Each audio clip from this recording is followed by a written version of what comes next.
Ug ang muari ka nako, dili ko gayon isa dikway. Kay nanaog ako gikan sa langit aron pagbuhat sa kabubuton sa nagpadala kanako. Ug dili sa kaugalingon kong kabubuton.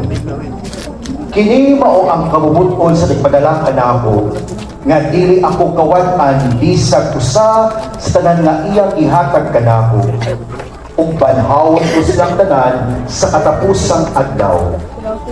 Kay kini mao ang kabubuton sa akong amahan, nga ang tanan nga makakita sa anak ug magtuog kaniya makamaton sa kinabuhing walay katapusan, ug banhawon ko sila sa katapusang adlaw.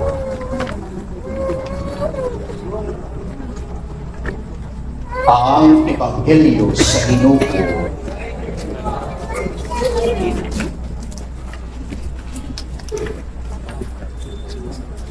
Life is short. Death is sure. Ang mga pagbasa nato karon nagpahinumdum nga kitang tanan mga anak sa Dios. Kitang tanan mga lumulupyo sa langit. Apan, again, the decision is ours. Nakita na po. Naingon ang Ebanghelyo, ang tanan nga ihatag kanako sa amahan, muari kanako. Ug ang muari kanako, dili ko gayon isalikway. Ang Ginoo kanunay nag-awhag kanato. Umari ka mo kanako.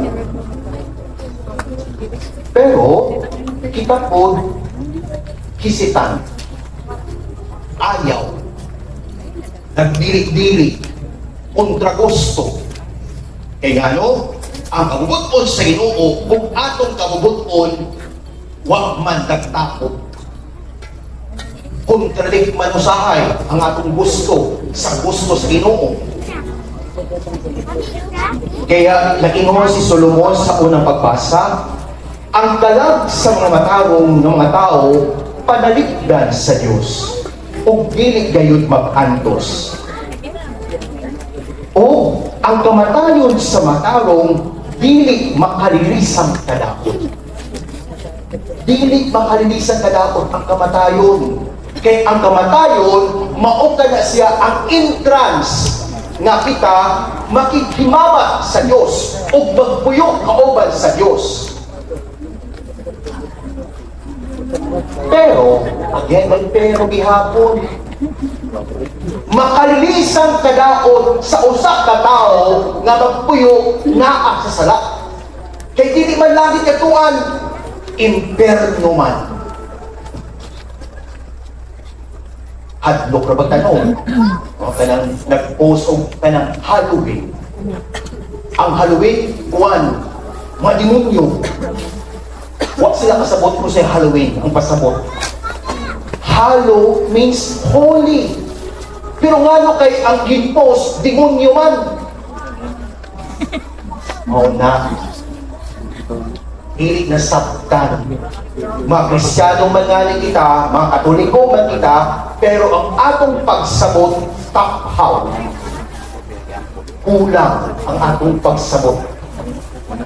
Kaya nga no, usahay sa mga binunyakan ng mga Katoliko, nga lang Katoliko, pero musulod simbahan, pagbunyagan, kung ikasal, kung ilubong na. Mura man na, sanglit, daghang mga itabo, dalit na madala sa mga dinig maayo. Hagit binago.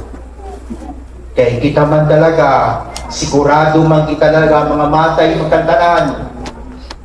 Oh, nauna lang sila sa pwesto. Anak, ambot lang kita kung asa makapwesto baka kita diha.